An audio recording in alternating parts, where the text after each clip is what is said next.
Bata pa lamang si Roger at ang kanyang kapatid nang pumanaw ang kanilang ama. Dahil dito, hinimok siya ng kanyang ina na maging isang shaman.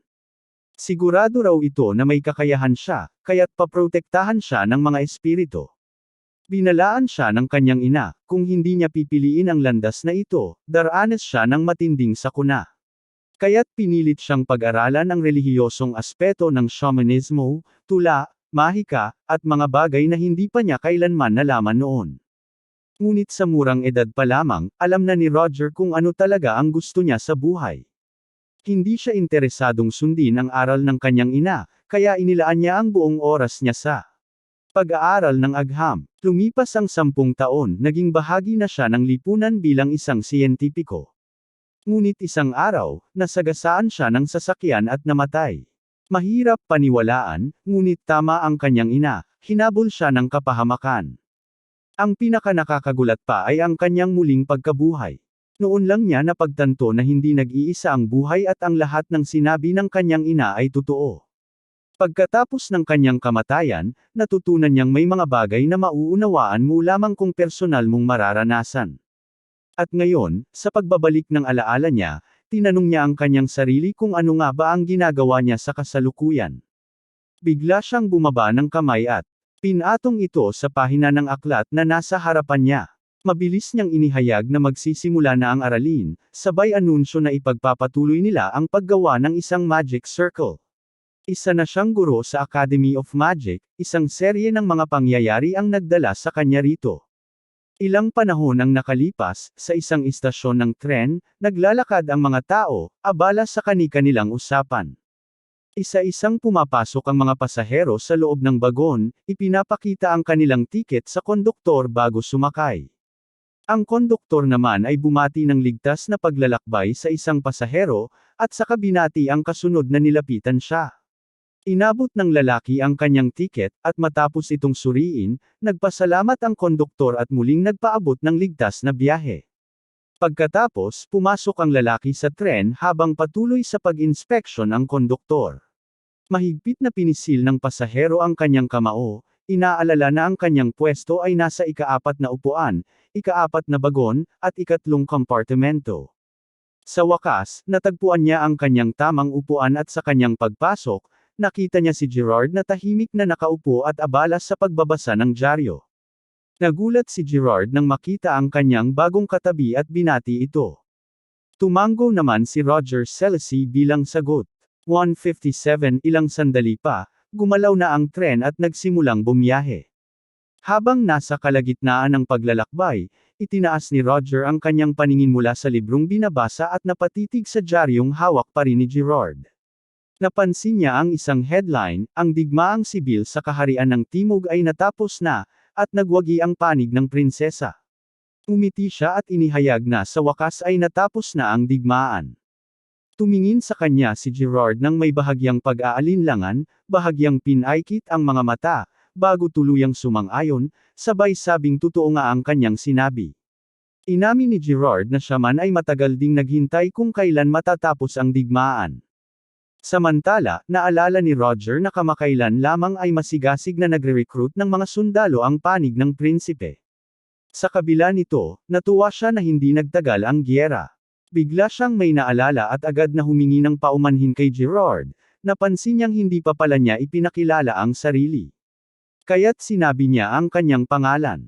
Sumagot naman si Gerard na wala siyang apelyido at binanggit lang ang kanyang unang pangalan. Napansin niya rin na tila isa itong maharlika. Ipinahayag ni Roger na siya ay isang dating maharlika na bumagsak, ngunit sinabihan niya si Gerard na huwag itong alalahanin. Tumango lang si Gerard at sinabing nauunawaan niya ang lahat. Tinanong ni Roger kung saan ito patungo, at sinabi nitong papunta siya sa Lindenbron, ang kabisera ng imperyo, dahil narinig niyang isa itong tanyag na destinasyon para sa mga turista.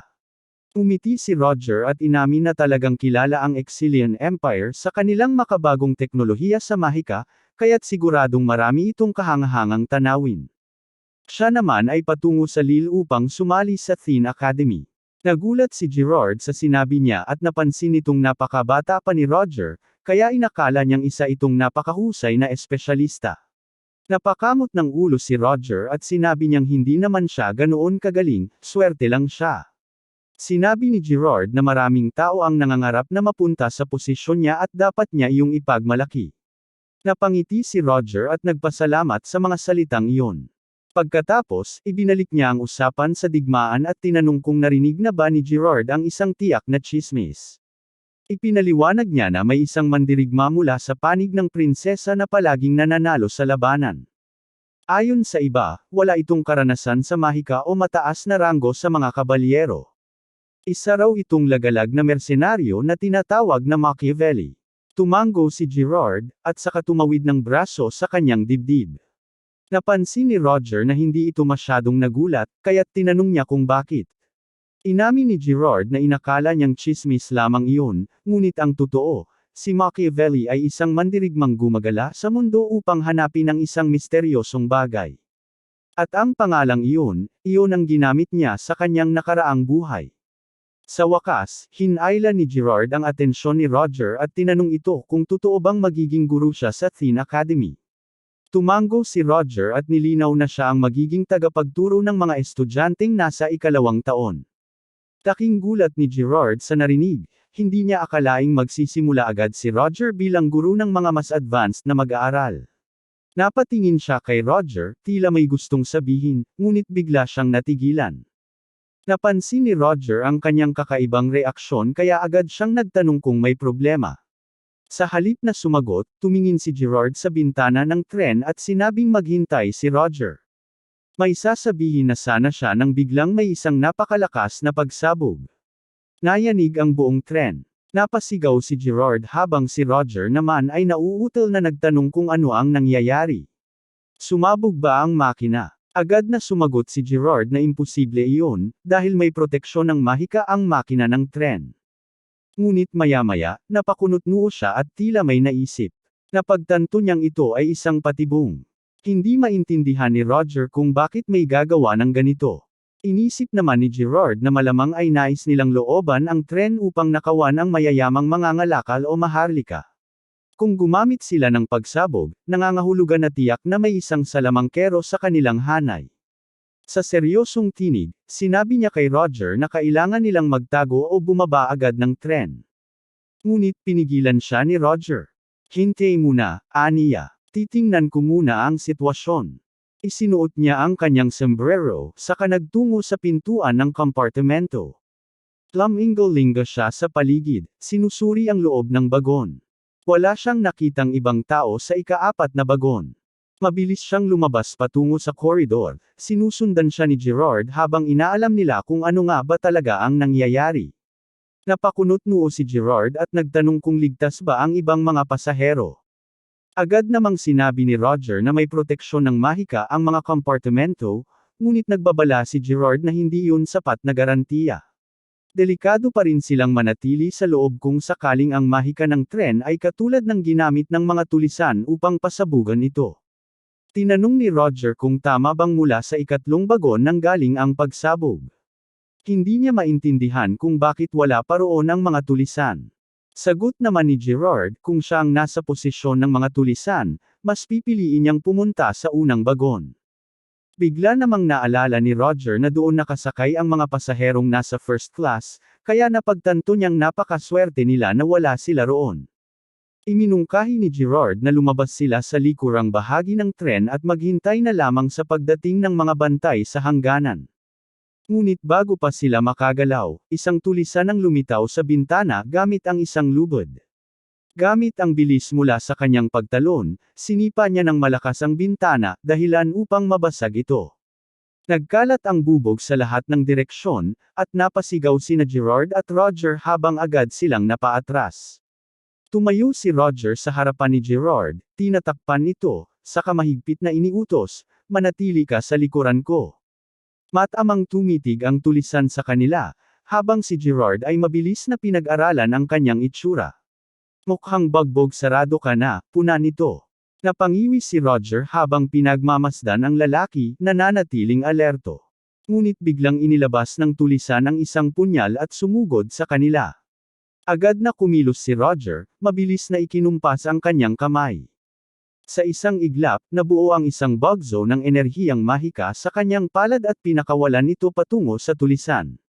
Mula sa lakas ng hampas nito, napasigaw ang lalaki at tumilapon sa isang tabi. Saglit na natahimik ang paligid.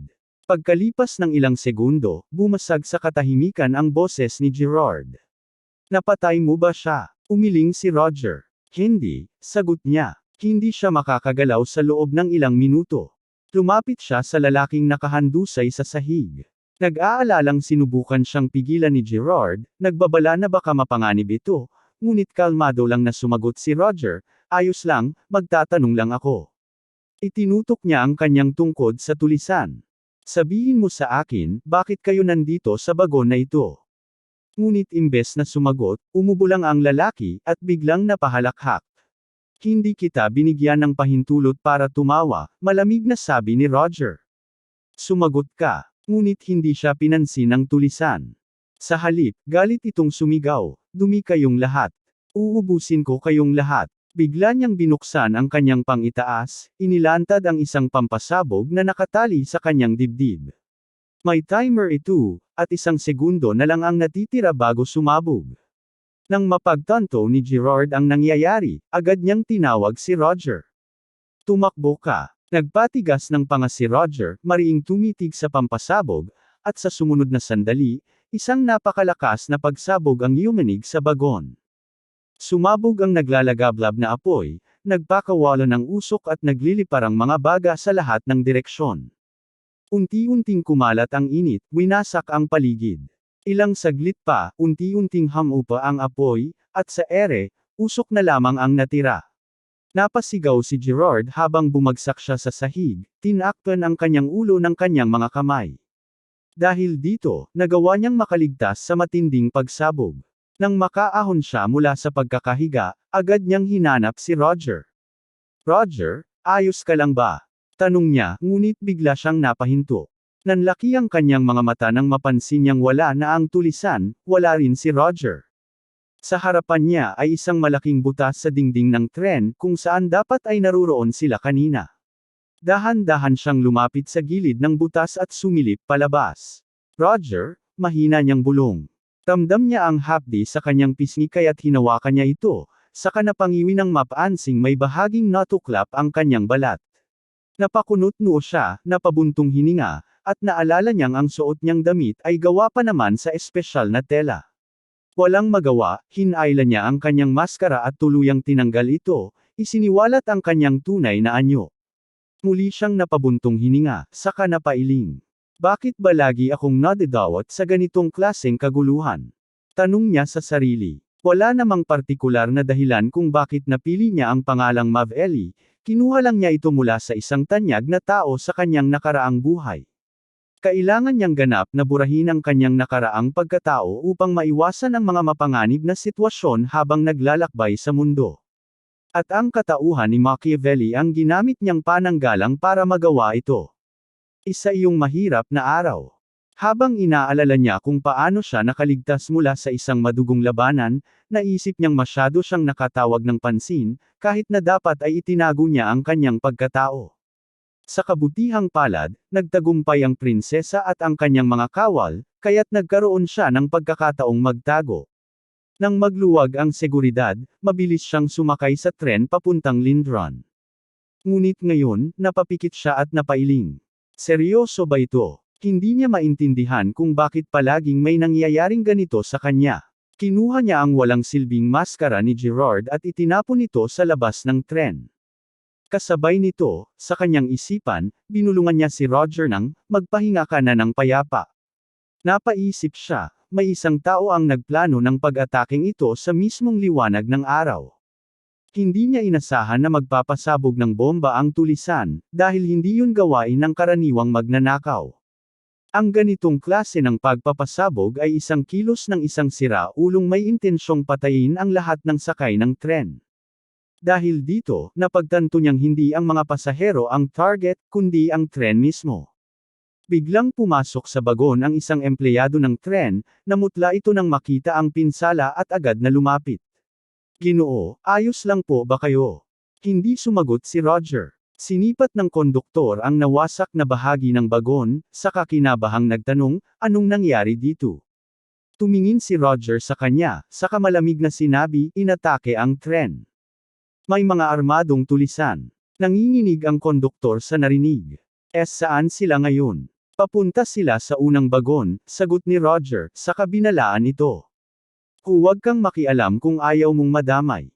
Nataranta ang lalaki at sinabing kailangan niyang ilikas ang mga pasahero patungo sa huling bagon. Tumango si Roger, ngunit bago pa matapos ng konduktor ang kanyang sasabihin, biglang hinawakan siya ni Roger sa leeg at ibinagsak sa sahig. Napasigaw ang lalaki, namutla sa takot habang nauutal na tinanong si Roger. Anong ginagawa mo? Tinanong niya ito nang may pagkadismaya, sa tingin ba niya ay mapapaniwala siya ng kanyang kaawa-awang pag-arte.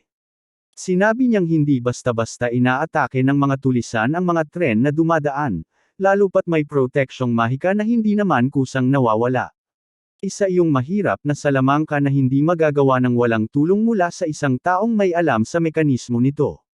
Lalong lumaki ang takot sa mukha ng lalaki habang nakatingin kay Roger. Ngunit sa isang iglap, kumunot ang noo nito, saka mabilis na hinugot ang isang maliit na punyal mula sa kanyang manggas. Ngunit tila inasahan na ito ng bida, agad niyang pinigilan ang kamay ng lalaki at mahigpit na inutusan itong huwag nang magtangkang gumawa ng anuman. Napasigaw ang lalaki sa inis, ngunit sinabi ni Roger na mabilis silang kumilos. Nagtanong siya kung sino ba talaga sila, at bakit sila naroon. At nang hindi sumagot ang lalaki, diretsahan niyang tinanong ito kung talagang balak nitong manahimik hanggang sa huli. Hindi na ito sumagot pa, kaya itinaas siya ni Roger at inutusan na lumakad. Ngunit sa isang iglap, natigilan siya. Napalingon siya saglit at inutusan ang sarili na huwag pansinin ang tunog na narinig niya. Ngunit agad niyang naisip kung ano yon. Bigla siyang sumigaw at itinulak ang lalaki sa harapan niya. Sa sumunod na sandali, bumalot sa ere ang tunog ng mga bala, bumaon ang mga ito sa katawan ng lalaki. Agad na yumuko si Roger, naiwasan ang putok ng baril. Isang mata lang ang iminulat niya habang hinahaplos ang kanyang noo. Kailan niya nagawang magbigay ng senadoryos? Bulong niya sa sarili. Naalala niyang binabantayan niya ang lalaki, at doon niya napagtanto, planado na ang lahat ng ito. Bumagsak ang katawan ng lalaki, at sa kanyang harapan, naroon na ang iba pang mga tulisan na biglang sumugod sa loob ng bagon. Isa sa kanila ang napakunot noo sa pagtataka. May nakaligtas pa ba? Tanong nito. Nagulat naman ang isa pang tulisan nang makitang buhay pa si Roger. Paanong nailaygan niya ang mga bala? Dahan-daang tumayo si Roger, at sa malamig na tinig, nagbabala, huwag kayong mangarap na mapapatay ninyo ako. Galit na sumigaw ang isa sa mga tulisan, inutusan ang kanyang mga kasamahan na patayin si Roger. Agad nilang itinutok ang kanilang mga baril at pinaputok, ngunit walang lumabas ni isang bala. Nagkatinginan ang mga tulisan. Napangiwi ang isa at dahan-daang ibinaba ang kanyang baril. Bakit hindi ako makabaril? Isa pang lalaki ang napasigaw. Hindi gumagana ang machine gun. Nanginginig, mabilis niyang itinaas ang kanyang ulo. Noon niya napansin ang kislap ng mahiwagang enerhiya sa palad ni Roger. Nanlaki ang mga mata niya. Isa siyang salamangkero. Sigaw nito. Nataranta ang iba pang mga tulisan. Pinatay niya ang mga armas natin gamit ang mahika. Mabilis na lumingon si Roger. Sa gilid ng kanyang paningin, may kumikislap pang ibang mahiwagang enerhiya sa hangin. Napangiwi siya ng mapansing unti-unting nawawala ang sarili niyang mahika. Suppressor ba ito? Naisip niya. Mula sa grupo ng mga tulisan, isang lalaki ang sumulong. Hindi ko inasahan na may salamangkero sa tren na ito, Anito. Sumuko ka na. Tumingon si Roger, papalapit na rin ang iba pang tulisan mula sa kabilang panig ng bagon. Huwag kang gagalaw, babala ng salamangkero. Kung susunod ka, pangako, bibigyan kita ng mabilis na kamatayan. Ngunit hindi siya basta-bastang kalaban. Ramdam ni Roger na hindi ito ordinaryong salamangkero. Marahil ay kapantay niya ito, isang ika-4 na ranggong salamangkero. Ngunit hindi niya kilala ang lalaki. Habang iniisip ito, napansin niyang 10 minuto na ang lumipas mula nang sumabog ang tren. Malayo pa bago nila malampasan ang kabundukan ng Eret. Hindi siya maaaring maghintay na lang ng tulong. Alam niya na kailangan niyang kumilos. Sa isang iglap, tumalon siya sa malaking butas sa gilid ng bagon. Nagulantang ang salamangkero. Talagang tumalon siya. Hansen, tingnan mo. Utos niya. Tumango ang isa sa mga tulisan at lumapit sa gilid ng bagon. Mula roon, sinuri niya ang paligid. Wala siya rito, aniya. Mukhang talagang tumalon siya. Kumalaklak ito at nagbiro, mukhang natakot, ngunit bago pa niya matapos ang sasabihin, isang matalim na pag-atake ang biglang bumaon sa kanyang ulo. Napansin ng salamangkero na ang pinagmulan ng tunog ay mula sa itaas. Napasigaw siya, si Roger ay nasa bubungan. Nagkatinginan ang mga tulisan, litong-lito kung paano ito nagawa ng bida.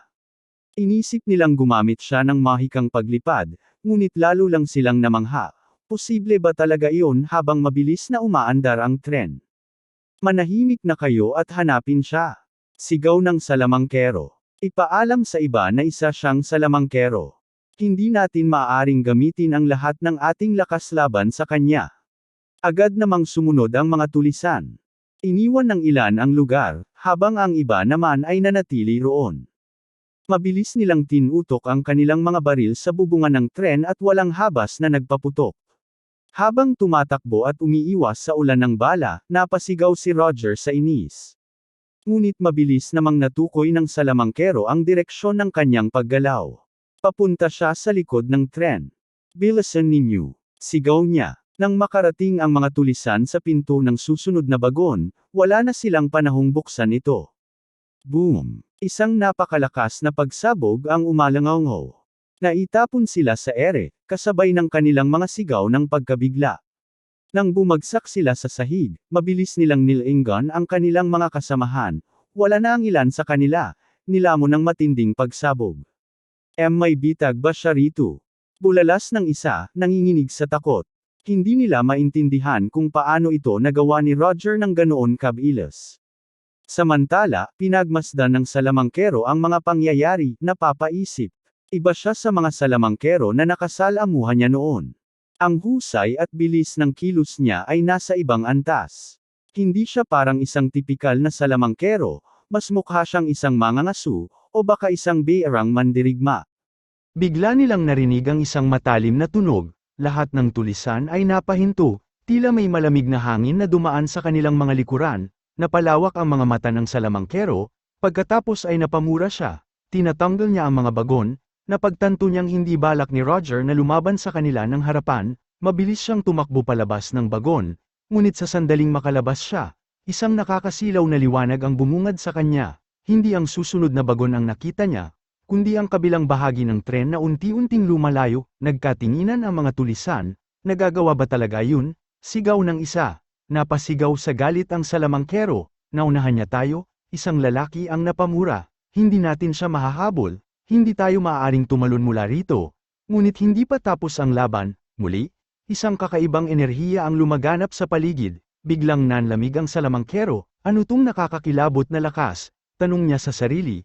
Tila hindi na makagalaw, hindi niya alam kung saan ito nagmumula, ngunit nang lingunin niya ang kanyang paligid, doon niya ito nakita, sa gitna ng bagon, nakatayo si Roger, sa harapan niya, isang mahiwagang bilog ang unti-unting nabubuo, nag-aalab sa nakakasilaw na liwanag, nanlaki ang mga mata ng salamangkero. Paano siya nandito? Hindi ba't nasa kabilang bagon siya kanina? Isa na naman ba itong patibong? Ngunit bago pa niya masagot ang sarili niyang tanong, itinuon na ni Roger ang kanyang kamay sa harapan ng bilog. Isang napakalakas na daloy ng enerhiya ang sumambulat mula rito, isang sinag ng mahika na ubod ng liwanag, tagos hanggang sa mga pader ng tren. Napahiyaw ang salamangkero. Lumayo kayo. Napaatras ang mga tulisan, tumatakbo sa matinding takot. Ngunit siya mismo, hindi na nakakilos. Itinaas niya ang kanyang kamay, pilit tinatakpan ang kanyang mukha mula sa nakakasilaw na pagsabog ng mahika.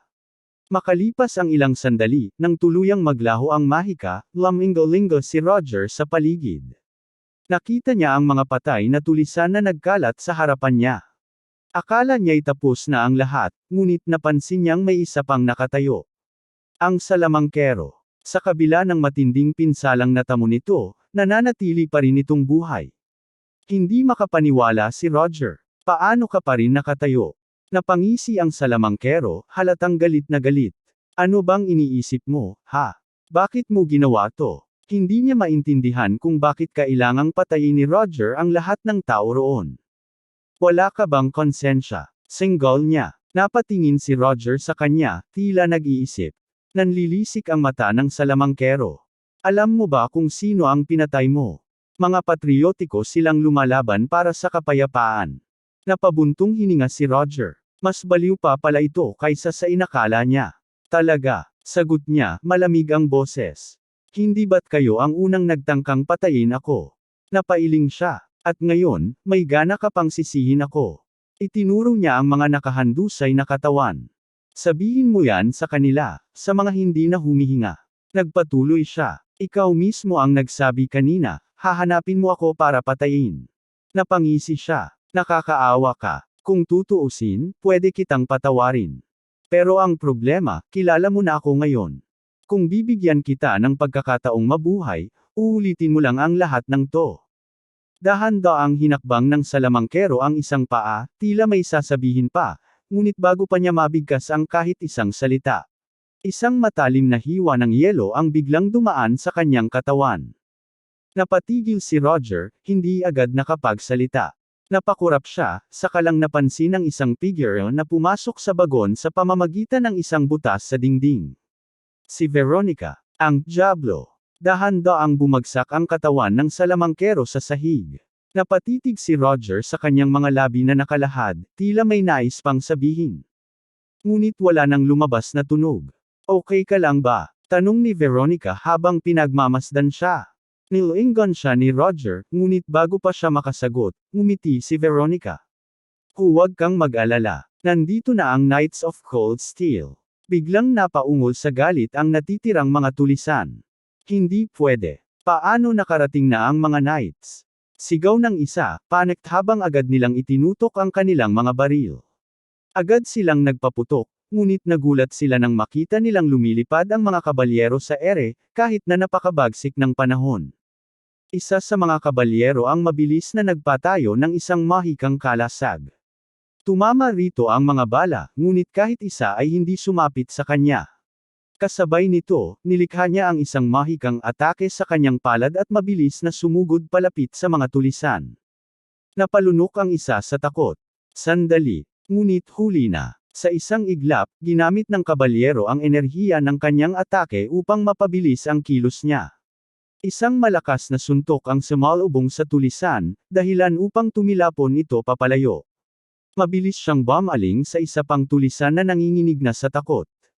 Huwag! Huwag! Sigaw nito. Ngunit agad itong napalitan ng isang sigaw ng sakit nang muling umatake ang kabalyero. Sa loob lamang ng ilang saglit, isa-isang bumagsak ang mga natitirang tulisan. Mabilis na lumingon ang isang kabalyero sa kanyang mga kasamahan. Ang pangalawang bagon, cleared. Isa pang kabalyero ang nagsalita. Ang unang bagon ay secure. Lahat ng pasahero, ligtas. Tumango ang isa pang kabalyero kay Veronica. Lady Veronica, maaari na tayong magulat. Napangiti siya. Magandang trabaho. Siguraduhin ninyong makarating ang lahat ng pasahero sa susunod na istasyon ng walang aberya. Makalipas ang ilang sandali, nakarating na ang tren sa Leather Station. Sa labas, isang napakaraming tao ang nagkukumpulan sa platform, nag-uusap-usap tungkol sa nangyaring insidente. Ngunit si Roger, na natiling nakaupo sa loob ng tren, nakatanaw sa bintana, tila malalim ang iniisip.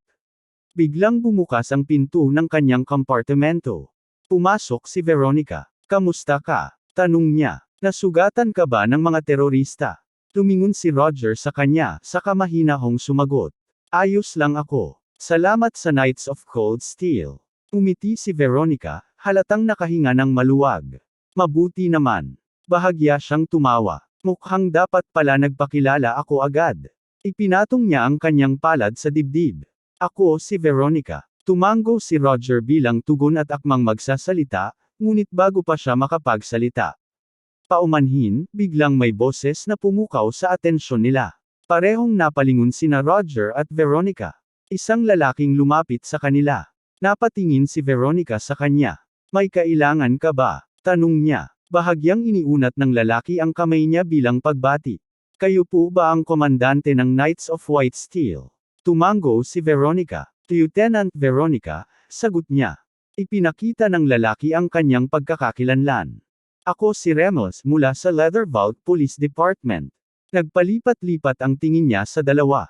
Alam na namin ang tungkol sa pag-atake sa tren sa Eret Mountains. Matatag na sumagot si Veronica, naresolbo na namin ang sitwasyon. Lahat ng kriminal ay naalis na. Bahagyang yumuko si Ramos bilang pasasalamat. Salamat sa inyong pagsisikap, aniya, ngunit kasabay nito, may bahagyang pag-aalinlangan sa kanyang tono. Pero may isang bagay na hindi tugma sa ulat. Napakunot ang noo ni Roger, agad na nagbigay ng atensyon sa usapan nila. Ganun din si Veronica. Ano ang ibig mong sabihin? Tanong niya, hindi maunawaan kung ano ang tinutukoy nito. Nilagay ni Ramos ang isang kamay sa kanyang baba, tila nag-iisip. Napansin namin na masyadong mabilis na kontrol ng mga umaatake ang tren. Tumingin siya kay Veronica. Kahit pa may mahika sila, hindi nila dapat nadali ng ganoon kabilis ang mga depensa. Napatingin si Veronica sa kanya, nagulat sa pahiwatig. Nagpatuloy si Ramos. Ang hinala ko, may tumulong sa kanila mula sa loob mismo ng tren. Saglit na natahimik si Veronica, pinag-iisipan ang sinabi nito. Maya-maya, tumango siya. May punto ka rin. Sa ngayon, hula pa lang ito, paliwanag ni Ramos. Hindi kami magpapakulong ng kahit sino, gusto lang naming malaman ang pagkakakilanlan ng mga pasahero. Tumango si Veronica bilang pagsang-ayon. Naiintindihan ko. Pagkatapos, lumingon siya kay Roger. Narinig mo yon? Tahimik na tumango si Roger. Umiti si Veronica. Basta sagutin mo lang ng maayos ang mga tanong nila, walang magiging problema. Panatag ang mukha ni Roger sa labas, ngunit sa loob-loob niya, ramdam niya ang matinding kaba. Alam niyang delikado ang sitwasyon niya. Kung tutuusin, walang kahit anong kaduda-duda kay Gerard. Legal niyang binili ang kanyang tiket at dumaan siya sa lahat ng tamang proseso ng pagsakay. Ngunit may isang malaking problema. Ang mukha niya. Nasira ang kanyang maskara sa laban kanina. Walang sinuman ang maniniwalang isa siyang 45 taong gulang na ordinaryong mamamayan. At kapag nalaman nila ang kanyang tunay na pagkatao, malaki ang posibilidad na mahuli siya. At kapag nangyari yon, may dalawang posibleng kahihinatnan. Bitay. O kung suswertehin siya, matinding pagpapahirap. Maraming pulis at mga kabalyero ang nagkalat sa lansangan, kaya imposibleng makatakas. Dumungaw siya sa bintana at nakita ang mga pulis sa kalsada. Bukod pa roon, si Veronica ay walang awa sa mga kriminal. Ngayon ay nakangiti siya habang nakikipag-usap sa kanya, ngunit alam niyang sa oras na magsimulang maghinala ang mga ito, gagamitin niya ang kanyang mahika upang hatiin siya sa dalawa. Napansin niyang hindi siya kumikilos, kaya may isang taong pumukaw ng kanyang atensyon at nagtanong kung ayos lang siya. Tumingin siya kay Ramos na humingi ng paumanhin at ipinaliwanag na kailangan pa niyang kunin ang listahan ng mga pasahero. Sinabi rin itong wala siyang dapat ipag-alala at kailangan lang niyang kumpirmahin ang kanyang pagkakakilanlan. Hiniling din ito na ipakita ang kanyang tiket kung nasa kanya pa ito. Agad naman itong iniabot ng bida, at matapos suriin ito ng kawani ng tren, inihayag nito na ang kanyang upuan ay 430. Muling inulit ni Remes ang numero ng upuan, saka tiningnan ang mga dokumento sa kanyang kamay. Binasa niya na si Roger ay 25 taong gulang at ang isang lalaking nagngangalang Gerard, na nasa edad mahigit 40, ang kasama niya sa upuang yon. Itinaas niya ang ulo at tinanong kung nasaan ang pangalawang pasahero. Sumagot si Roger na nadamay ito sa pagsabog ng umatake ang mga terorista. Aniya, nang dumaan sila sa kabundukan ng Arate, nahulog ito sa bangin. Naningkit ang mga mata ni Remes at pinagmasdan siyang mabuti bago utusan na manatili sa kanyang pwesto. Biglang nagsalita si Veronica at sinabing hindi maaaring maging suspect si Roger. Muling nagtanong si Remes, at ipinaliwanag ni Veronica na nang dumating sila, nakikipaglaban ang bida sa mga terorista. Kung siya ay isang traidor, gagawin ba niya yun? Tanong niya. Lalong naguluhan si Remes at nagtanong kung talagang nakipaglaban si Roger sa mga tulisan. Napasigaw siya sa gulat bago niya napagtanto ang nangyari. Hawak ang kanyang baba, nag-isip siya ng sandali bago humingi ng paumanhin kay Roger at tinawag itong sa pangalan. Hindi ipinakita ni Roger ang kanyang pagtataka. Ngunit sa loob-loob niya, litong-lito siya. Biglang napansin ni Remes ang dokumentong hawak niya at nagulat nang makitang tinanggap si Roger bilang guro sa Teen Academy. Napatingin din si Veronica at nagtanong kung totoo yun. Tumitig sila kay Roger, na sa wakas ay ngumiti at kinumpirma ito. Tumayo siya, kinuha ang kanyang malita, saka isinuot ang kanyang sombrero. Oo, ako nga ang bagong propesor. Aniya, paglabas nila ng istasyon, muling humingi ng paumanhin si Remes kay Roger sa abalang naidulot nila. Ngunit sinabi ni Roger na hindi na kailangan ang paumanhin, dahil nakarating naman siya rito salamat sa kanila. Inalok siya ni Remes na ihatid sa akademya, ngunit tumanggi siya.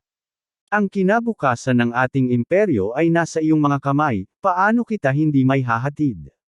Sagot ni Remes. Ngunit hindi papayag si Roger. Alam niyang mas makabubuti kung iiwanan na lang siya ng dalawa. Sa huli, sinabi niyang may kailangan pa siyang asikasuhin kaya hindi na niya sila maaaring abalahin pa. Nang igiit iyon ni Roger, hindi na rin nakipagtalo pa si Remus. Tumingon si Roger kay Veronica at sinabing maikli lang ang kanilang pagkakilala, ngunit nagagalak siyang nakilala ito. Umiti si Veronica at sumagot, ako rin. Baka muli tayong magkita. Hindi na sumagot si Roger at nagsimulang lumayo. Sa isip niya, naisip niyang posible ngang nagawa niya ito. Sa loob-loob niya, humingi siya ng tawad kay Roger at nagpasalamat din sa pagsadyap sa kanyang buhay. Mabuti na lang at hindi gaanong malinaw ang mga larawang naiwan, kaya mahirap siyang mapagkamalan bilang si Roger mula sa litrato. Ngayong wala na ang problema, kailangan niyang magtago at lumikha ng bagong katauhan. Ngunit bigla siyang natigilan nang marinig ang isang tinig na tumatawag sa pangalan niyang Roger. Napalingon siya at nakita ang isang lalaking matamang nakatitig sa kanya. Ikaw nga, sigaw ng lalaki. Nakilala kita. Nakita kitang nakikipag-usap sa isang kabalyero. Ipinahayag ni Wilford na siya ay nagtatrabaho sa UN Academy. Nang marinig niya ang tungkol sa insidente, agad siyang nagtungo upang makilala si Roger. Masaya siyang makita itong walang pinsala at inanyayahan siyang sumakay sa karwahe, sinasabing siya na ang maghahatid sa kanya sa Teen. Naging mas lalong hindi komportable ang bida, ngunit sumakay pa rin siya.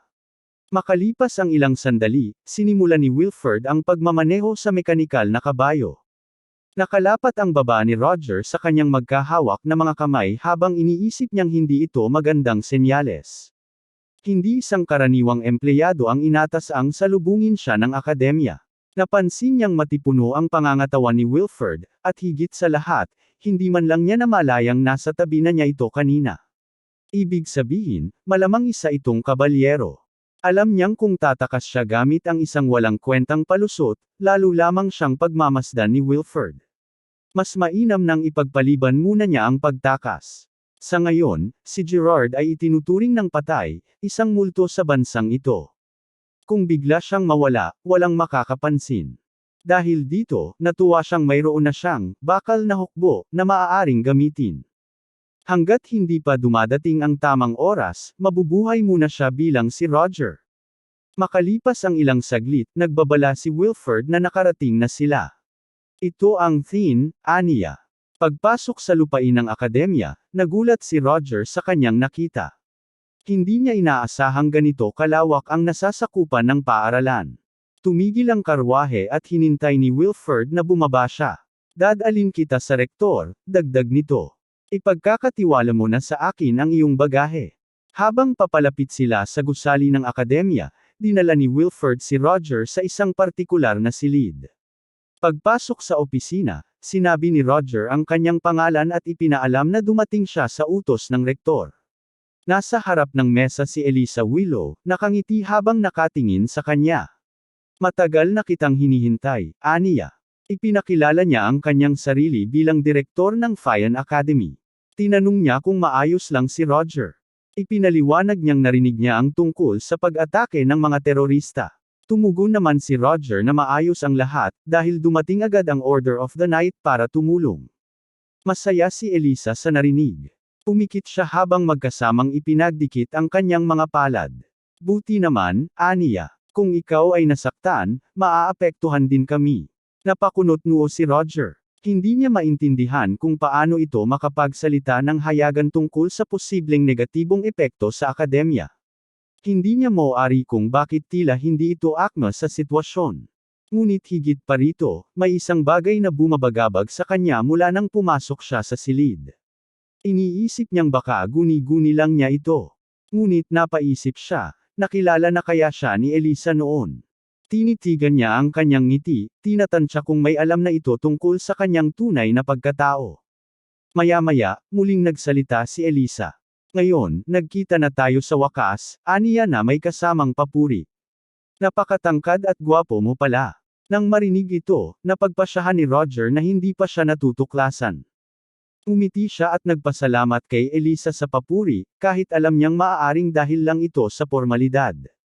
Sigurado akong magiging popular ka sa mga estudyante, dagdag pa nito. Tumayo siya mula sa kanyang upuan at iniabot kay Roger ang isang dokumento. Narito, kunin mo ito, aniya, sabay inuulit ang impormasyon na natanggap na ni Roger kanina. Ipinaliwanag ni Elisa na nakasaad sa dokumento ang kanyang sahod, pati na rin ang kontrata sa trabaho na may bisa ng 2 taon. Binanggit din niya na sasagutin ng akademya ang kanyang pagkain at tirahan. Binasa ng bida ang nakasulat sa dokumento at napaisip, totoo bang kontrata ito? Sa huli, inisip niyang hindi naman ito mahalaga, lalo na't balak din naman niyang tumakas sa lalong madaling panahon. Ngunit bigla siyang natigilan, tuluyang napatigil sa pagbabasa. Ano? 30 gintong barya ng imperyo kada buwan. Kung i-convert iyon sa pambansang pera, umaabot ito sa 30 milyong dinar, o mas malala pa, 300 milyong won. Napansin ni Elisa ang kanyang reaksyon at nagtanong, ano sa tingin mo sa kontrata? Nakangiti niyang sinabi, sa tingin ko, napakaganda ng mga benepisyo. Hindi ba? Pilit na pinanatili ng bida ang kanyang composure at sumang-ayon, oo, hindi masama. Ngunit sa loob-loob niya, napakabaliw nito. Isang jackpot. Pinilit niyang pakalmeyan ang sarili. Kung ganito kalaki ang sahod, siguradong mabigat din ang responsibilidad. Alam niyang sa Theon Academy, halos lahat ng estudyante at propesor ay mga henyo. Hindi niya alam kung paano niya maitago ang kanyang kakulangan sa kaalaman bilang isang guro. Gayunpaman, wala na siyang magagawa. Malabo nang umatras sa puntong ito, at kung bigla siyang umatras, tiyak na magsususpecha sila. Wala siyang ibang pagpipilian kundi tanggapin ito. At mabuti na lang, magaling siyang magsinungaling, mag-bluff, at bumasa ng emosyon ng kausap. Sa huli, ngumiti siya at ipinahayag, nasiyahan ako sa lahat ng kondisyon. Handa na akong pumirma sa kontrata. Sa kanyang isipan, naisip niya na mayroon naman siyang karanasan at kaalaman mula sa kanyang nakaraan at kasalukuyang buhay. Kaya't tiwala siyang magagampanan niya ang papel ng isang propesor. Umiti si Elisa at iniabot ang kanyang kamay. Napakaganda niyan. Ikinalulugod kung makatrabaho ka. Tinanggap naman ni Roger ang pakikipagkamay. Pareho tayo, aniya, ngunit sa loob-loob niya, ang tanging nasa isip niya ay, 2 taon. Kailangan ko lang magpanggap sa loob ng 2 taon, pagkatapos nito, malaya na ako. Mabilis lumipas ang oras, at nang sumapit ang gabi, nakaupo siya sa kanyang silid, malalim na nag-iisip. 3 linggo pa bago magsimula ang semestre. Dapat sapat na ang panahong ito upang makapaghanda. Napatingin siya sa paligid at napabuntong hininga. Hindi niya inakala na bibigyan siya ng akademya ng isang buong bahay. Ipinaling niya ang kanyang ulo at pumikit sandali, saka napaisip, ibig sabihin ba nito, ako talaga ang propesor ngayon. 27 taon na ang nakalipas mula nang dalhin siya sa mundong ito. Ni-reincarnate siya ng buo ang kanyang alaala, ngunit nawala ang kanyang dating mga kakayahan. Hindi siya makasandal sa kanyang mga magulang, kaya kinailangan niyang umasa sa sarili. Marami siyang pinagdaanang pagsubok at paghihirap, ngunit kailanman ay hindi niya naisip na magiging isang propesor siya. Teknikal, ito ay isang peking trabaho, isang posisyong ibinigay sa kanya kahit hindi niya ito hiniling. Gayunpaman, kailangan niya ng isang bagong pagkatao, at ang sitwasyon ni Roger ay perpektong bumagay sa kanya. Si Roger ay mula sa isang bumagsak na pamilya ng mga maharlika na orihinal na nagmula sa maliit na kaharian ng Kedon. Siya rin ang nag-iisang anak sa kanilang pamilya, at matagal nang pumanaw ang kanyang mga magulang. Napansin niyang pormal ang estilo ng mga liham na kanyang natagpuan, na nangangahulugang wala siyang anumang natitirang kamag-anak. Dahil dito, tiyak niyang walang makakatuklas sa kanya. Walang mas mainam na pagtatago kaysa rito. Habang tumayo siya, naisip niyang kailangang ayusin ang kanyang mga lektura at alamin ang tungkol sa akademya. Sa huli, nagpasya siyang libutin muna ang paligid. Ngunit bigla siyang natigilan nang maramdaman ang hindi kaaya-ayang pagkalam ng kanyang sikmura. Doon niya napagtanto, hindi pa pala siya kumakain. Sa huli, ipinagpaliban na lang niya ang lahat sa kinabukasan at nagtanong sa sarili, nasaan ang kainan? Maya-maya, nakaupo siya sa isang mesa, binabasa ang mga dokumentong hawak niya. Humigop siya mula sa kanyang tasa at napaisip, 2 linggo na pala ang lumipas. Napakabilis. Sa kabuuan, nagawa niyang makuha ang mahahalagang impormasyon at makapaghanda para sa kanyang mga klase. Sa nalalabing linggo, kailangan niyang matutunang ipatupad ang kanyang bagong kaalaman sa aktwal na pagtuturo. Napansin niyang may isang lalaking umupo sa katabing mesa. Mukhang dumarating na ang ibang bisita. Dahil dito, nagpasya siyang umuwi na at maghanda para sa kanyang pambungad na kurso. Ngunit bigla, isang boses ang nagsalita, isang babaeng nakatalikod sa kanya. Hindi mo alam kung gaano ako natuwa na ligtas ka, hindi siya lumingon ni bahagyaman, patuloy lamang siyang nakatingin sa harapan. Ngunit sa kanyang tinig, damang-dama ni Roger ang tapat na pag-aalala. Nanlaki ang kanyang mga mata, saglit siyang natigilan at hindi makapagsalita. Nang hindi siya sumagot, muling nagsalita si Sad-ina, na may bahagyang hinanakit sa boses. Bakit hindi ka man lang nagbigay ng balita sa loob ng 2 linggo? Idinugtong pa niya, nag-aalala rin ang iba. Hindi lang ako, buong organisasyon. At sa huling pangungusap, tinawag niya siyang unang utos. Nananatiling tahimik si Roger. Muli siyang humigop mula sa kanyang tasa bago ito marahang ibinaba. Sa wakas, sumagot siya. Kailangan ko munang tiyakin ang ilang bagay. Napansin niyang tama ang kanyang hinala, may nagmamanman sa kanya. Pero para mas tiyak, si Roger mismo ang sinusubaybayan. Bahagyang yumuko si Sad-ina. Isang sorpresa ang nangyaring pag-atake, aniya. Hindi namin alam na may balak palang umatake ang mga rebelde. Ipinaliwanag ni Roger, kailangan ko ng impormasyon tungkol sa akademya. Napakurap si Sad-ina, halatang naguluhan. Ano? Hindi pa ba nila naipadala iyon? Hindi siya sumagot. Muli siyang nagtanong, gusto ko lang tiyakin kung totoo ang impormasyong natanggap ko. Doon na siya natauhan. Napasigaw siya, halatang nauunawaan na ngayon ang sitwasyon. Ano ba itong napasukan ko? Kailangang hindi siya magpakita ng anumang kaina-hinalang kilos. Sa mahinahong tinig, nagtanong siya, naasikaso na ba ang lahat? Tumango si Sad-ina. Oo. Bago pa tayo magkita, napaghandaan na namin ang mga pangunahing target sa akademya. Naalis na rin ang mga traidor sa organisasyon. Tumingin siya kay Roger at ngumiti. Bilang parusa, pinakain namin sa kanila ang sarili nilang mga laman. Ang natira sa kanila, pinakain namin sa mga aso. Tahimik si Roger. Ngunit sa loob-loob niya, isang salita lang ang nasa isip niya, delikado ito. Una niyang kailangan gawin, kalmado lang. Bigla, napakunot ang noo ni Sad-ina. Napalunok siya at mahinang nagbulong, dapat pala ako mismo ang nagkumpirma nito bago ko iniulat sa iyo. Hindi niya lubos na naunawaan ang sinasabi ni Sad-ina, kaya tahasan niyang sinagot, hindi na mahalaga. Pagkatapos, tinanong niya ito kung ano ang dahilan ng biglaan niyang paglitaw. Ipinaliwanag ni Sad-ina na mahigit 1 buwan na siyang narito, ngunit hindi man lang siya nakipag-ugnayan sa kanila. Napakunot noo si Roger. Kaya ba nagdesisyon kang kumilos ng mag-isa? Napatingin si Sad-ina sa kanya, saka biglang humingi ng paumanhin. Ngunit malamig ang sagot ni Roger. Tumahimik ka. Mabilis niyang ibinaba ang tasa at idinugtong, bukod pa riyan, ang itsura mo ay nakakakuha ng hindi kailangang atensyon. Tumingin siya kay Sad-ina na halatang kinakabahan.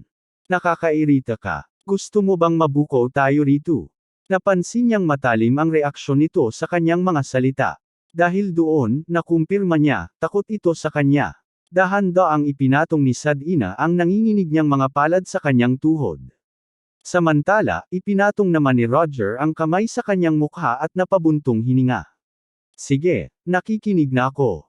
Ibigay mo ang ulat. Agad siyang nagulat, matagumpay naming naipasok ang 31 miyembro mula sa ikatlong utos at 7 mula sa ikalawang utos. Samantala, ang iba pang miyembro ng unang utos ay nasa kani-kanilang pwesto alinsunod sa plano. Tumango si Roger. Mabuti. Mukhang maayos ang lahat. Pagkatapos ay malamig niyang idinugtong, kung tapos na ang ulat, hindi na natin kailangang magtagal pa rito. Sumang-ayon si Sadina, ngunit nagdagdag siya ng isang pakiusap. Sa susunod, maaari bang ikaw na ang pumunta sa ating itinakdang lugar? Napatigil si Roger. Kumunat ang kanyang noo. Ikinukumanada mo ba ako? Tanong niya nang may bahagyang inis. Nanlaki ang mga mata ni Sadina. Malamig siyang lumingon sa direksyon nito at mahinahong nagtanong, isang tanong na puno ng pagbabanta. Paano mo nagagawang utusan ako? Makalipas ang ilang sandali, tahimik na pinagmasdan ni Roger ang mga liham na kanyang natagpuan. Muli niyang binasa ang impormasyong nakasaad doon, si Roger ay isang bumagsak na maharlika, walang pamilya, ang pinakabatang salamangkero ng ika-4 na antas, at isang propesor sa Theon Academy. Dahan-dahan siyang naupo sa gilid ng kama, nakayuko, mahigpit na nakakuyom ang panga. Napangiwi siya sa inis, napamura, at nagtanong sa sarili, bakit hindi ko agad napansin na may mali?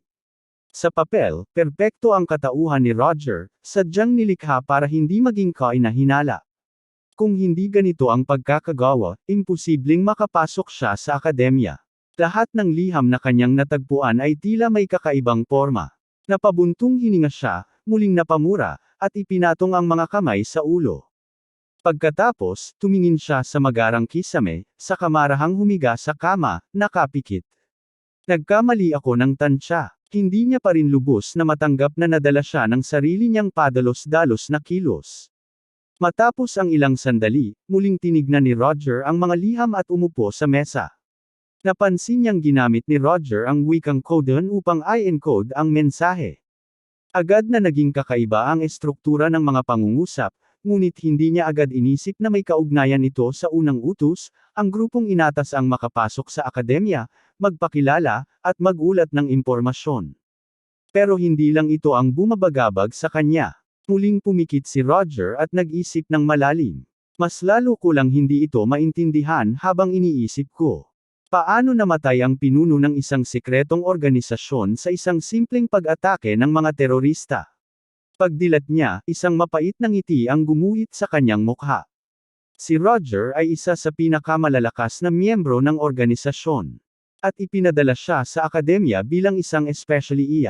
Sigurado siyang dapat ay nakaligtas ang taong iyon, pero sa huli, napabuntong hininga na lang siya. Wala nang saysay ang sisihin pa ang isang patay. Ang buong istorya tungkol sa Theon Academy at sa lihim na organisasyon ay nadagdag na lamang sa mga lihim na dala niya. Inisip ng bida na marahil ay mas mabuti pang nakipag-ugnayan sa kanya ang mga miyembro ng organisasyon. Batay sa sinabi ng babaeng iyon, ang lihim na samahan ay binubuo ng 4 na antas, ang Zero Order, First Order, Second Order, at Third Order. Bagamat walang alam si Roger tungkol sa Zero Order, alam niyang umiiral ito. Napagpasyahan din niyang alamin kung sino pa ang ipinadala ng First Order. Kung pamilyar sa kanya ang taong iyon, may posibilidad na mabunyag ang kanyang lihim. Kaya naman, ang pinakaimportanteng bagay sa ngayon ay hindi mahuli. Ang pinakamainam na paraan para sa kanya ay gamitin ang Theon upang maalis ang lihim na mga order, dahil kahit gaano pa kalakas ang isang lihim na organisasyon, hindi ito maaaring tumapat sa isang makapangyarihang akademya. Dapat niyang makuha ang impormasyong kailangan niya nang hindi nalalaman ng alinmang panig. Napailing siya, iniisip kung paano sumasakit ang ulo niya sa paglalaro ng dobleng laro. Ipinihit niya ang kanyang ulo at pumikit. Tinatanggap na 2 mahirap na taon ang naghihintay sa kanya. Makalipas ang ilang sandali, sa loob ng akademya, naglalakad ang mga estudyante sa mga pasilyo habang masayang nag-uusap. Ang ilan sa kanila ay nagtipon sa auditorium at naupo sa kani-kanilang mga upuan. Isa sa mga estudyante, na nakakuha ng pansin ng kanyang mga kaklase, ay nagtanong kung narinig na ba nila ang balita. Inihayag niya na may bagong propesor na magtuturo ng asignaturang Spell Theory at Visual Representation of the Elements. May isang nagtanong kung totoo bang para sa second-year students ang bagong propesor. May nag-akala na bihasa sa kanyang larangan ang guro. Isa pang estudyante ang nagsabi na wala namang ibang pagpipilian ng administrasyon mula nang biglaang nagbitiw ang dating propesor. Samantala, si Flora Lumos na nakikinig sa usapan ng mga estudyante, ay biglang napalingon nang may isang nagtanong kung ano pa ba ang magagawa ng dating propesor matapos siyang mapahiya sa harap ng lahat.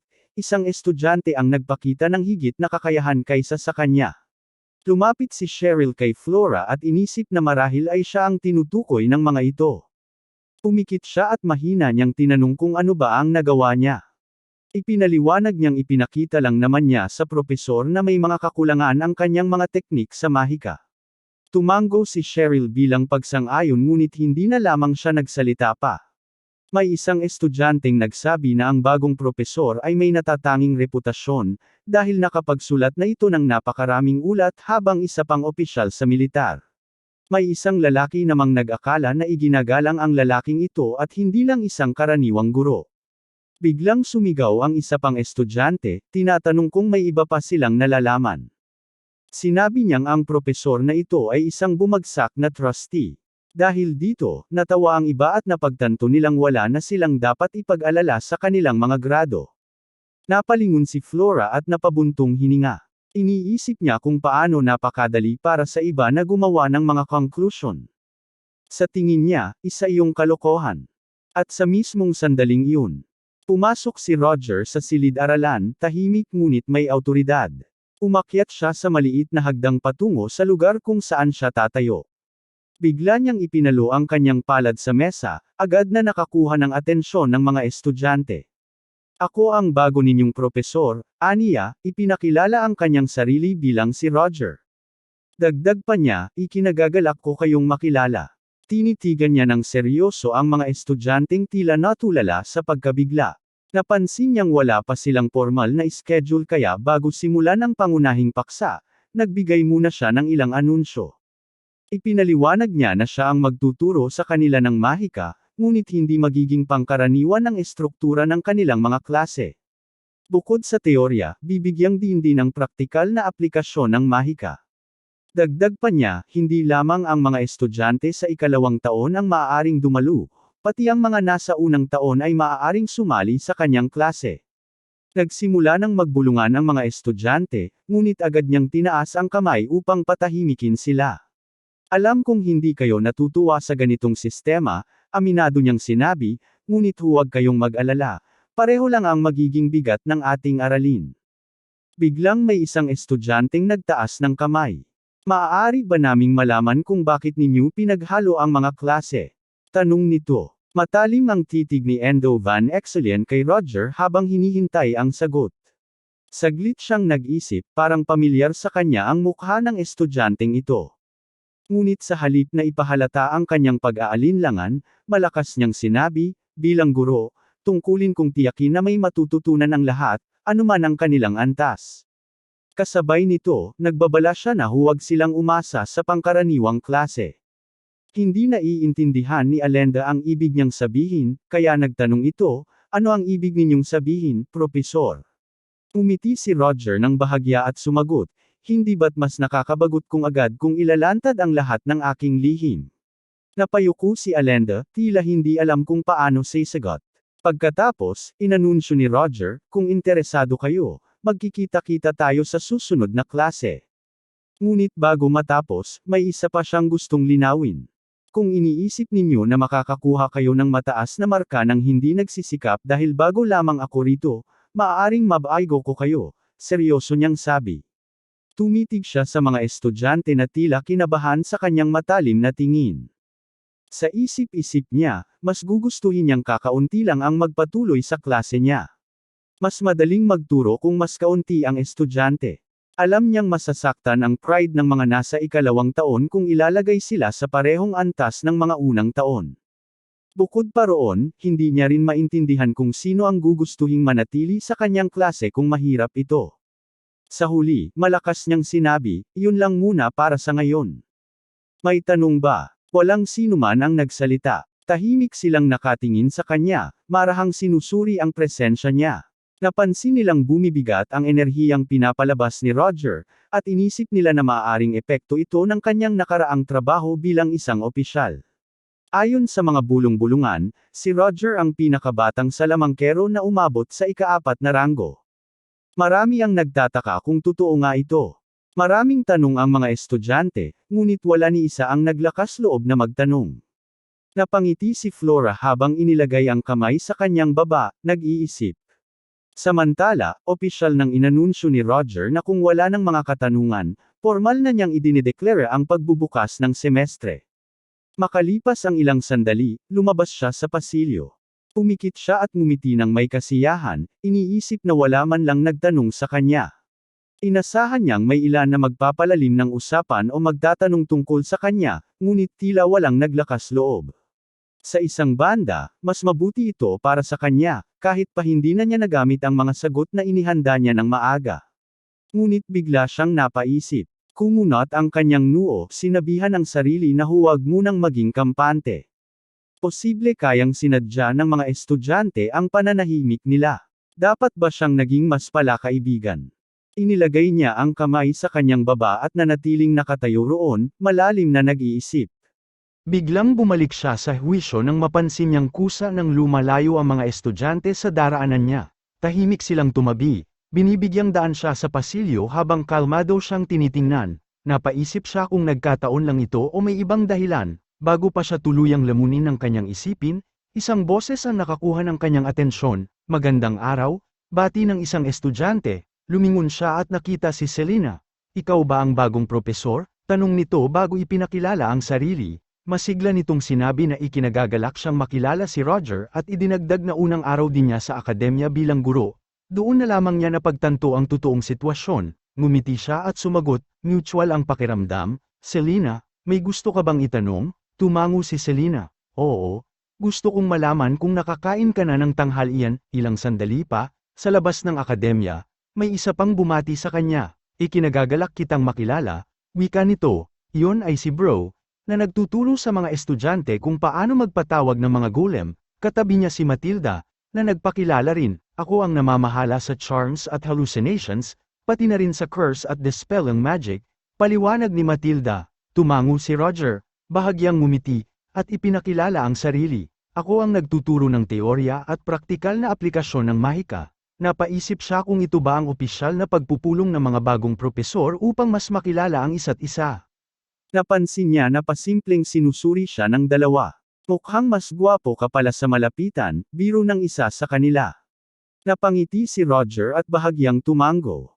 Salamat naman dyan. Ngunit hindi nagtagal, napansin niyang may isang taong nakatingin sa kanya nang may hindi kanais-nais na ekspresyon. Si Chris Benamore. Nang mapansin ni Roger ang titig nito, tila may kung anong kilabot ang damaloy sa kanyang katawan. Tiningnan niya ito pabalik, ngunit agad na tumalikod si Chris. Lumapit si Matilda at mahina ngunit diretsyong sinabi, siya si Professor Chris. Siya ang unang naging guro sa aming lahat dito. Sinipat ni Roger ang lalaki mula ulo hanggang paa. Isa siyang maharlika, bulong ni Matilda. Hindi tulad natin, mga pangkaraniwan lamang. Tumango si Roger, unti-unting naiintindihan ang sitwasyon.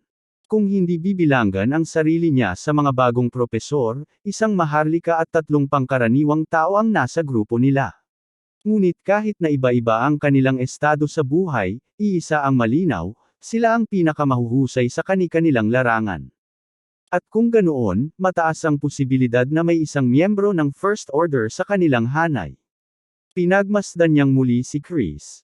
Ang pagiging unang propesor sa akademya ay hindi nangangahulugan ng anuman. Bukod pa roon, hindi siya maaaring basta na lang magtiwala sa mga sinasabi ng kanyang mga kasamahan. Habang nakapikit, inilagay niya ang kamay sa kanyang baba, nag-iisip ng malalim.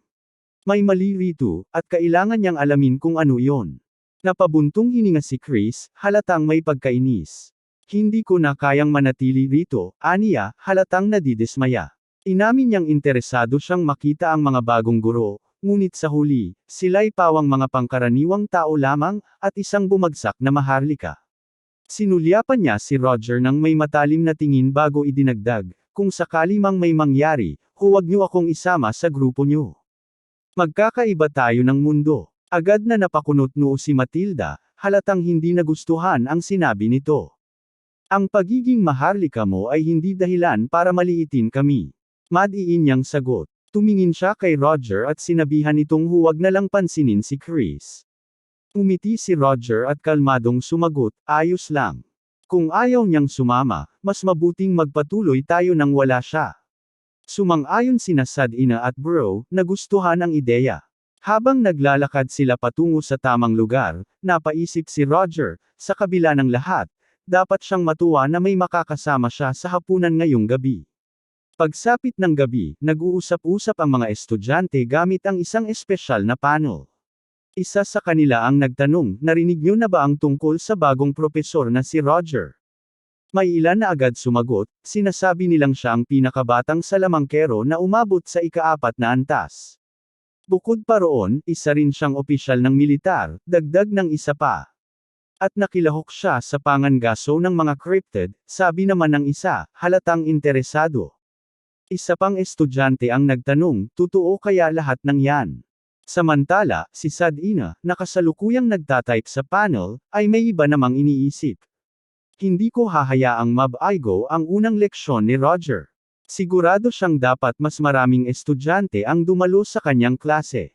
Nang makita ng iba pang estudyante ang kanyang mensahe, nagsimula silang mag-usap-usap. Pwede rin ba sumali ang mga freshman? Tanong ng isa, tila nag-aalangan. Nagsimula silang mag-isip. Mukhang interesante nga. Sa huli, napagdesisyonan nilang subukan ito sa susunod na pagkakataon. Samantala, naglalakad si Roger sa pasilyo ng akademya, tahimik na iniisip ang kanyang unang leksyon ngayong araw. Ilan kaya ang magpapasya na manatili? Malinaw niyang binigyang diin sa kanila na magiging mahirap ang kanyang klase. Kaya naman, kumbinsido siyang kakaunti lamang ang darating. Malamang, ang ilan ay napilitang pumunta dahil puno na ang ibang klase. Sa pinakamainam na sitwasyon, baka 30 estudyante lang ang matira. Ngunit pagdating niya sa silid-aralan, nagulat siya sa nakita. Ano? Napaatras siya ng bahagya, hindi makapaniwala. Bakit ang daming estudyante? Ang buong 80 upuan sa klase ay okupado. At sa masusing pagtingin, napansin niyang mas marami pang freshman kaysa sa mga sophomore. Nagsimulang magbulungan ang mga estudyante nang makita siyang pumasok. Ramdam nila ang biglang pagbabago ng atmosfera. Iba ang presensya niya, naisip ng ilan na talagang may dating siya bilang isang opisyal ng militar. Samantala, si Roger ay hindi pa rin makapaniwala. Takot ba talaga ang mga first years na makipagsabayan sa mga second years? Habang iniisip niya ito, mas tumindi ang kanyang interes sa magiging takbo ng kanyang klase. Napakunot noo si Roger, ramdam ang pagkainis. Mukhang may nag-set up sa akin, inisip niya, ngunit agad ding pinawi ang pagdududa. Siguro, masyado ko lang silang minamaliit. Habang lumalapit siya sa mesa, ipinatong niya ang kamay sa kanyang mukha at muling nag-isip. Ang Thean Academy ang tahanan ng pinakamahuhusay na mag-aaral mula sa buong kontinente. Posibleng dahil dito, napukaw niya ang kanilang diwa ng kompetisyon. Sa huli, inalis niya ang kamay sa mukha at tinanggap ang sitwasyon. Wala na siyang magagawa kundi harapin ito. Tumingin siya sa klase at nag-anunsyo, nakikita kong may mga bagong mukha rito, kaya marahil ay dapat akong magpakilala. Diretsyong sinabi niya ang kanyang pangalan at binigyang diin na tuturuan niya sila ng lahat tungkol sa mahika. Ibibigay ko ang lahat sa pagtuturo, naisip niya. Biglang nagtaas ng kamay ang isang binata. May tanong po ako, sabi nito. Nang sinabi niyo pong tuturuan niyo kami ng lahat, kasama ba roon ang 4 na pangunahing disiplina ng pagsasanay? Napatingin si Roger sa kanya nang may bahagyang iritasyon, wala pa akong pinapayagang magtanong, malamig niyang sagot, ngunit sa huli, nagpasya siyang maging mas maluwag ngayon, agad na ibinaba ng estudyante ang kanyang kamay, halatang natakot, matapos ang ilang sandali ng katahimikan, nagsalita si Roger, mula sa araw na ito, sino mang guguluhin ang daloy ng klase o magdududa sa aking awtoridad ay mababawasan ng puntos, gayunpaman, may pagkakataon kayong makabawi, kaya huwag kayong kampante, dahil nasabi na ang tanong, nagpasya siyang sagutin ito, oo, ituturo ko ang lahat ng training profiles, kumpirmasyon niya, ang 4 na pangunahing disiplina ay Release, Elemental Magic, telekinesis, at strength eneng, isang estudyante ang nagkomento, pero kadalasan, dalawa lang ang itinuturo ng isang propesor, 4 agad ang tina-target nyo. Samantala, si Flora, habang nakapatong ang kamay sa kanyang baba, ay tila nag-iisip, mukhang masyadong mataas ang pamantayan ni Professor, bulong niya sa sarili, ngunit hindi natinag si Roger. Ngayong araw, ipapakita ko sa kanila ang isang bagay na magpapalakas ng kanilang interes. Ibinaba niya ang kanyang wand sa harapan, saka nagtipon ng enerhiyang mahika sa tabi nito. Ito ay isang third-level spell na tinatawag na Trembling Flame, aniya. Ito ay nakabatay sa release at gumagamit ng 7 mahalagang proseso: heat, ignition, compression, expansion, dispersion, at acceleration. Ang teknika nitong pagsasama-sama ng mga elementong ito ay 3 beses na mas mabilis kaysa sa kasalukuyang pamamaraan ng pagpapagana ng kaparehong spell. Nagningning ang kanyang mahika sa harapan ng mga estudyante. At sa sandaling iyon, alam niyang nakuha na niya ang kanilang atensyon. Bahagyang ngumiti si Roger habang nakatingin sa mga estudyante. Nagsimula silang magbulungan sa isa't isa, nagtatanong kung talagang pabibilisin ni Roger ang proseso ng paggawa ng isang spell. Hindi nila alam kung posible ba iyon, at tila hindi rin sila kumbinsido. Tumingin si Cheryl kay Flora at tinanong kung ano ang palagay niya, kung nagsasabi ba ng totoo si Roger. Aminado si Flora na hindi siya sigurado. Sa tingin niya, imposibleng magawa iyon dahil binago ni Roger ang pangunahing istruktura ng spell. Sa kanyang pagkakaalam, may mga scroll na maaaring gamitin upang iimbak ang mga spell, pati na rin ang memory reverberation, ngunit parehong may limitasyon ang dalawang paraang ito. Napaisip siya, kung isa sa mga pamamaraang iyon ang ginamit ng bida, siguradong madidismaya siya rito. Iniwan ni Roger ang spell na lumulutang sa tabi niya, at inisip na siguradong maraming tanong ang mga estudyante. Kaya napagpasyahan niyang sagutin ang ilan sa mga ito. Isang tahimik na estudyante mula sa 2nd taon, si Alex, ang nagtaas ng kamay at nagtanong kung paano naging 3 beses na mas mabilis ang teknik na iyon kumpara sa mga teknik na alam na nila. Ipinaliwanag ng bida na nabawasan ang oras ng pagcast ng spell, at agad niyang sinabing may susunod pang pwedeng magtanong. Isang estudyanteng nasa unang taon, si Dahlia, ang nagtaas rin ng kamay. Tinanong niya kung ibig sabihin ba nito ay binago ni Roger ang estruktura ng isang umiiral ng spell. Agad itong itinanggi ni Roger. Ipinaliwanag niyang kung babaguhin mo ang isang natapos ng teknik, magiging ganap itong ibang spell. Ipinahayag din niya na tuturuan niya ang mga estudyante kung paano mapapabilis ang proseso ng paggawa ng spell nang hindi binabago ang orihinal na anyo ng teknik. Isa pang estudyante ang nagtaas ng kamay at nakatawag ng pansin ni Roger, si Flora. Sa mariing tinig, iginiit niyang imposible ang sinasabi nito. Napatingin ang bida sa kanya at saglit na natigilan.